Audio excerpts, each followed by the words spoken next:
Hey guys what's up, welcome back to the channel. And आज की इस वीडियो में मैं बात करने वाला हूँ एक 50,000 रुपीज़ के पीसी बिल्ड के बारे में। अगर आपको भी एक सिमिलर पीसी बिल्ड करवाना है 50,000 रुपीज़ के रेंज की में, तो वीडियो को एंड तक देखिए और वीडियो पसंद आए तो लाइक, शेयर और सब्सक्राइब कीजिए। Now let's begin. सो पहले जो हमारे कंपोनेंट के बारे में बात करने वाला हूँ वो होगा ऑफकोर्स हमारा CPU। तो CPU के लिए मैंने चूज़ किया है अभी नया आया हुआ नवेला Ryzen 3 3300X, जो कि बहुत ही बढ़िया गेमिंग CPU है एंड काफ़ी हद तक ये आपको 3600 के जैसी गेमिंग करा सकता है। इसकी स्पेशलिटी ये है कि ये इसमें आपको इंटरकोर लेटेंसी नहीं मिलती। ये आता है 4 कोर 8 थ्रेड के साथ एंड सारे एक 60X में 4 कोर 8 थ्रेड है। इट्स नॉट डिवाइडेड, तो इसकी वजह से इसमें इंटरकोर लेटेंसी है ही नहीं। बात करें इसके boost clock and base clock के बारे में, बेस क्लॉक इसमें दी हुई है 3.8 गीगाहर्ट्ज़ की एंड बूस्ट क्लॉक इसमें दी हुई है 4.3 गीगाहर्ट्ज़ की। बात करें कौन से टेक्नोलॉजी पे बेस्ड है, तो ये बना है 7 नैनोमीटर प्रोसेस टेक्नोलॉजी पे। जो इसकी लेवल 3 कैश है वो है 18 MB की लेवल 3 कैश। और अब बात करते हैं इस प्रोसेसर के बारे में, प्राइस के बारे में, तो आपको ये ऑफलाइन मार्केट में आराम से 10,000 रुपीज़ का मिल जाएगा। वही बात करें ऑनलाइन मार्केट की, तो ये आराम से आपको 11,300 रुपीज़ का मिल सकता है। अब बात करें मदरबोर्ड के बारे में, तो मदरबोर्ड इसमें मैंने चूज़ किया MSI का B450 मोर्टार गेमिंग। काफ़ी डिसेंट मदरबोर्ड है, डिसेंट से थोड़ा ऊपर आप समझ सकते हो। इसमें टॉमाहॉक जैसी VRMs मिलती है, बस इसका फॉर्म फैक्टर छोटा है एंड इट्स वे चीपर। और टॉमाहॉक का आपको 10,000 का मिलेगा, ये आपको 1,000 रुपये ऑफ 9,000 रुपीज़ का मिलेगा। एंड ऑफलाइन में बात करें तो इसकी आपको आराम से 8,000 रुपीज़ का भी मिल सकता है। तो इसके VRM के बारे में बात करूँ तो आपको इसमें मिलता है 4.2 डिजिटल VRM एंड इसमें आपका PCI 3 Gen स्लॉट मिलता है NVMe का या SSD का। बात करें रैम सपोर्ट की, तो ये आपका सपोर्ट करता है 4 RAM slots with 128 GB RAM के बाद। अब सब इसका लिंक भी डिस्क्रिप्शन में दिया रहेगा, अगर आप चाहें तो इसको बाय कर सकते हैं। बात करें रैम के बारे में, तो रैम में इसमें मैंने चूज़ किया है कॉर्सर वेंजेंस का 16 GB 3000 मेगाहर्ट्ज़ की रैम की 2 स्टिक्स। अब 2 स्टिक्स क्यों मैं ले रहा हूँ, क्योंकि हमेशा किसी महान आदमी ने बोला है रैम यूज़ करो तो 2 यूज़ करो, एक कभी मत यूज़ करना। अब वो महान आदमी, मैं उसका नाम नहीं लूँगा, आप खुद ही समझ जाओगे। अभी इसमें 16 GB का 2 स्टिक्स आप लो तो बैंडविड्थ डबल हो जाएगी। कौन सा इसका है, ये है 3000 मेगाहर्ट्ज़ की रैम स्टिक्स है। इसको बाद में आप इजीली अच्छे से ओवरक्लॉक कर सकते हो।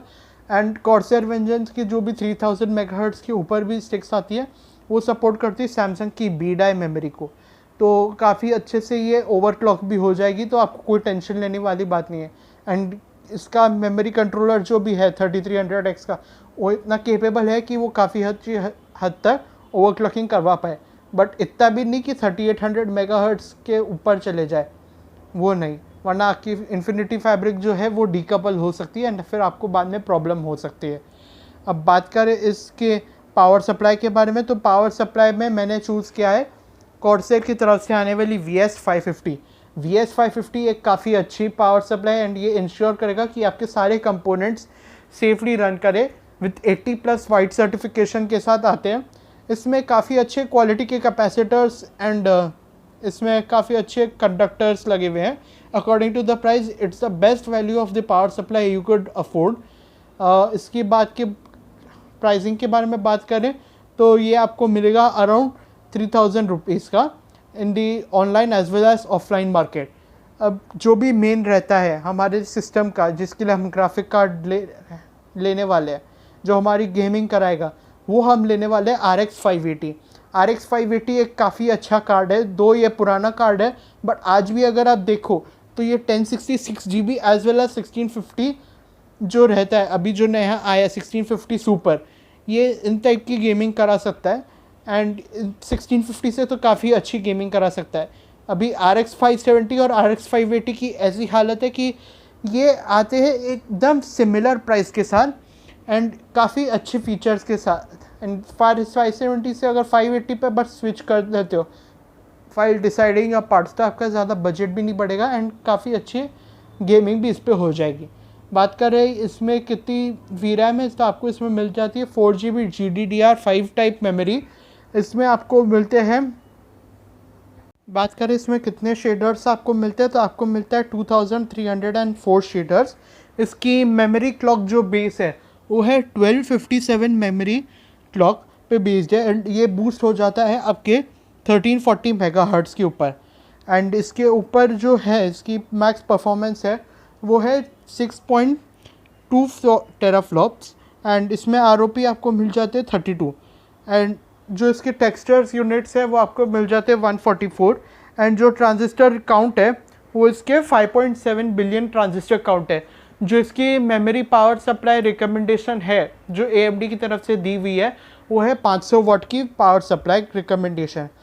ये तो हो गया पावर सप्लाई। ये आपको पड़ेगा अराउंड, ये तो हो गया आपका ग्राफिक कार्ड, ये आपको पड़ेगा अराउंड 11,000 रुपीज़ पे in the online market. And offline market की बात करें तो अराउंड 10,000 रुपीज़ का आपको आराम से अवेलेबल हो जाएगा। जो इसमें मैंने दिखाया फ़ोटो ये है सफ़ायर की तरफ से आने वाला उनका RX 580। अभी बात करते हैं इसके आने वाले केस के बारे में, तो केस में मैंने यूज़ किया MSI की तरफ से आने वाला मैग फोर्ज 100R। अब मैंने यही स्पेसिफिक केस क्यों चुना है, it has better air flow, mesh design है, ARGB मिल जाता है, RGB मिल जाता है, इसमें ARGB वेरिएंट भी आता है, बट मैंने फॉर वैल्यू पर्पस मैंने RGB केस चुना है। इसमें आपको मिल जाता है आपका ATX केस तक ये सपोर्ट करता है, तो इन फ्यूचर अगर आप बड़ा मदरबोर्ड भी लेना चाहो तो ये आराम से लग सकता है। इसमें 240 mm का AIO आप लगा सकते हो, ईजिली इंस्टॉल कर सकते हो। एंड इसमें 3 प्री इंस्टॉल्ड फैंस मिल जाते हैं which will ensure that your air flow is completely perfect. And इसमें आपको एक पावर सप्लाई श्राउड भी मिल जाता है जो कि काफ़ी अच्छी बात है। अब इस बिल्ड को कंप्लीट करते हुए मैं एक हार्ड ड्राइव रिकमेंड करूँगा, सिर्फ एक हार्ड ड्राइव। 240 GB की SSD में ना ही रिकमेंड करूँ तो अच्छा है, क्योंकि आपके आने वाले टाइम में काफ़ी आपकी स्टोरेज भरेगी। तो अगर बाद में आप अपग्रेड कर लोगे एक 500 GB या एक 1 TB की SSD, तो वो काफ़ी एक अच्छा रहेगा। तो आप एक ले सकते हो वेस्टर्न डिजिटल के तरफ से आने वाली 1 TB blue caviar hard drive. तो इसी के साथ हमारा बिल्ड होता है कंप्लीट।